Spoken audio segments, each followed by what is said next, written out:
कहा जाता है महाभारत एक युद्ध की कथा है, पर उस युद्ध की जड़ें कहाँ थीं? शायद किसी सिंहासन में नहीं, किसी युद्ध नीति में भी नहीं, बल्कि एक स्त्री के आहत स्वाभिमान में। मैं द्रौपदी हूँ, 5 पांडवों की पत्नी, पर मेरा परिचय इससे कहीं अधिक है। मेरी शादी 5 पांडवों से हुई। लोगों ने प्रश्न उठाए, पर मैं जानती थी यह विवाह कोई समझौता नहीं था, बल्कि एक युग की आवश्यकता थी। हर पांडव के साथ मेरा संबंध अलग था। युधिष्ठिर से धर्म, भीम से साहस, अर्जुन से प्रेम, नकुल से करुणा और सहदेव से ज्ञान। मैं केवल पत्नी नहीं थी, मैं सलाहकार थी, सहभागी थी और कभी-कभी धुरी भी। जब युधिष्ठिर ने सब कुछ हार दिया, राज्य, धन, भाई, आखिर में उन्होंने मुझे भी दांव पर लगा दिया। दुशासन ने मुझे केश पकड़कर सभा में घसीटा।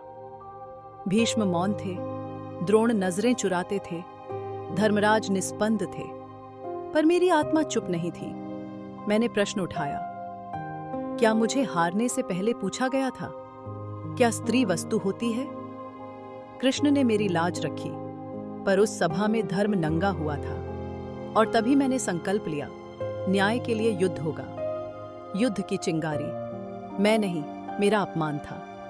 लोग कहते हैं द्रौपदी ने युद्ध करवाया, पर सच्चाई यह है, युद्ध का बीज उस अपमान के दिन बोया गया था। मैंने प्रतिशोध नहीं चाहा, मैंने न्याय चाहा, उस न्याय के लिए जो किसी भी सभ्य समाज की नींव होता है। इतिहास ने मुझे एक पीड़िता के रूप में दिखाया, पर सच्चाई यह है, मैंने ही पांडवों को उनके पथ पर अडिग किया।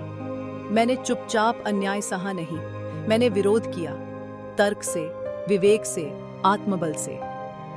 राजनीतिक निर्णयों में मेरी भूमिका थी। मैंने युद्ध के दौरान भी पांडवों को धर्म की मर्यादा याद दिलाई।